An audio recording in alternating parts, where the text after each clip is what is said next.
রাবিশগুলো পরিষ্কার করে পানির পাত্র ধুয়ে ওষুধ দিয়ে স্যাভলন দিয়ে এখন এই রুমটা পরিষ্কার করলাম। এই দেখেন সবাই, আমি মাত্র অল্প কিছু ভাত আমি নিয়ে যাচ্ছি আমার মুরগিকে দেওয়ার জন্য।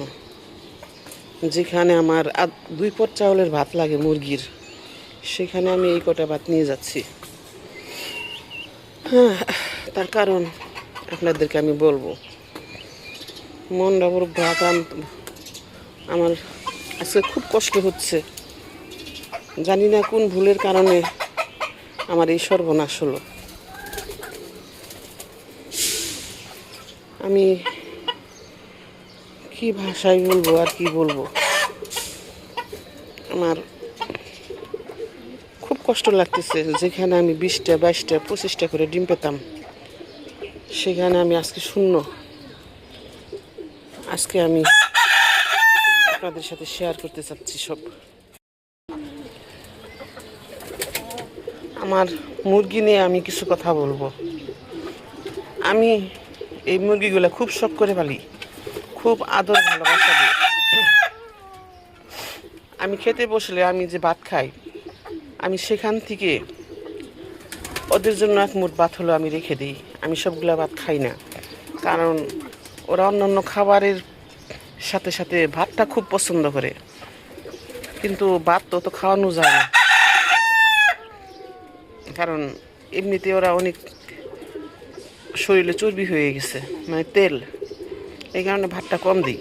কিন্তু তারপরেও আমি খেতে বসলে যে এরকম আমি প্রতিদিন কিছু ভাত রাখি এবং আর কিছু বাড়িয়ে আমি আমার মুরগিগুলাকে খাবার দিই। আমি এত ভালোবাসি। আমি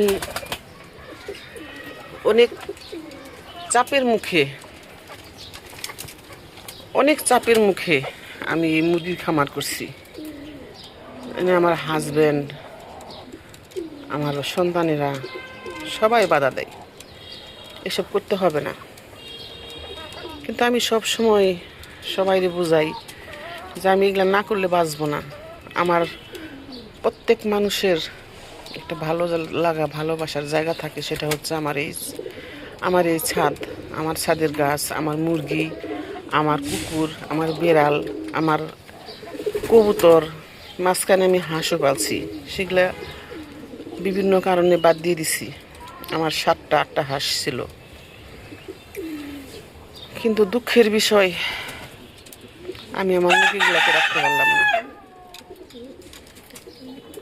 কালকে আমার 18টা মুরগি মারা গেছে। রাতে ভালো বিকেলবেলা সন্ধ্যার সময় আমি ভালো মুরগি রেখে গেলাম, সবগুলা এই সুস্থ, যেহেতু ওগুলাই আছে মোটামুটি সুস্থ, ভাবলাম আর কিছুই হবে না। সকালবেলা এসে দেখি 2টা একসাথে মারা গেছে এক জায়গায়। সকালবেলা 7টা জবাই দিলাম, আর আছে কয়েকটা। যেখানে আমার 60টা 70টা মুরগি ছিল, এখন মনে হয় আর 20টা হবে কিনা সন্দেহ। তো এটা একটা ছোট্ট ভুলের কারণে হয়েছে, সম্ভবত না, শিওর। আমি আমার এই মুরগিগুলা সবসময় ডিম দিয়ে ফুটাই। আমার মুরগি কুচে আসলে সেগুলা দিয়ে আমি বসিয়ে দিই, কিন্তু ইদানিং আমার মুরগি কুচে বসে না, কুচে আসে কিন্তু ডিম নিয়ে বসে না। তাই ভাবছিলাম কয়েকটা ডিম 4টা 5টা ছোট ছোট মুরগির বাচ্চা বাজার থেকে কিনে এনে আমি আলাদা করে রাখছিলাম। ওই যে এই পলোর নিচে দিয়ে রাখছিলাম, যাতে অন্য মুরগি সংস্পর্শে না আসে। নিয়ে আসার পরে আমি ওদেরকে কিছু যত্ন করি, কিছু খাবার খাওয়াই বাড়তি, যাতে সুস্থ থাকে। কিন্তু কিভাবে কি হলো বলতে পারবো না। 3-4 দিন পর থেকে ওই মুরগি বাচ্চাগুলা মারা গেল। আমি ওষুধ খাওয়ালাম, কিছু হলো না।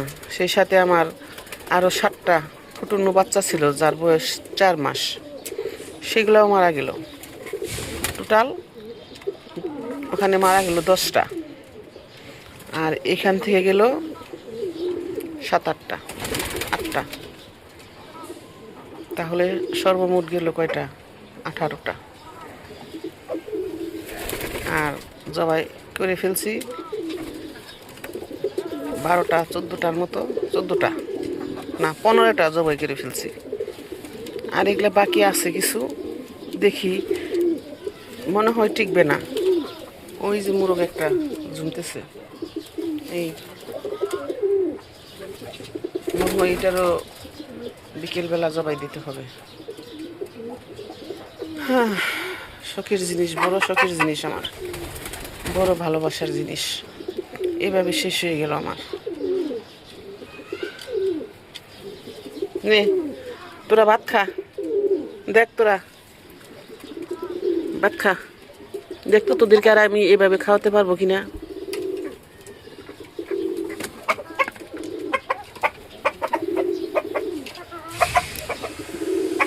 আর তোরা আমার কাছ থেকে এইভাবে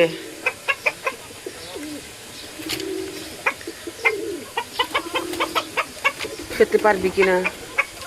যা আমি খেতে বসলাম, সেখান থেকে কিছু ভাত তোদের জন্য আমি তুলে এনে খাওয়ালাম, দেখ পারস কিনা।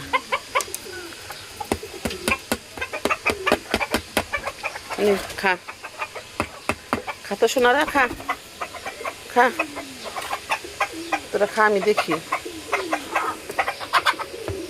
আমি ওদেরকে এত ভালোবাসি যে আমি আমার পালা মুরগি আমি একটাও খাই না, সব আমি সবাইকে দিয়েই খাওয়াই।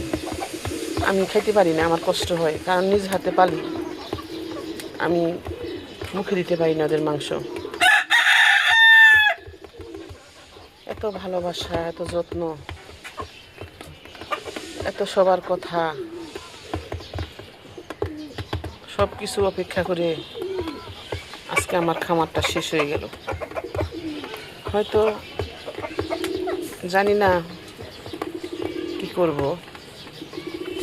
এই মুরগির ঘরে রাবিশগুলো পরিষ্কার করে ক্লিন করে স্যাভলন দিয়ে নতুন করে আবার হয়তো শুরু করব। জানি না আবার শুরু করতে পারবো কিনা, তো আশা রাখি শুরু করব, চেষ্টা করব। সবাই আমার খামার জন্য একটু দোয়া করবেন, যাতে আমার মনোবল ঠিক থাকে, ভালো থাকতে পারি। আল্লাহ হাফিজ। রাবিশগুলো পরিষ্কার করে পানির পাত্র ধুয়ে ওষুধ দিয়ে স্যাভলন দিয়ে এখন এই রুমটা পরিষ্কার করলাম।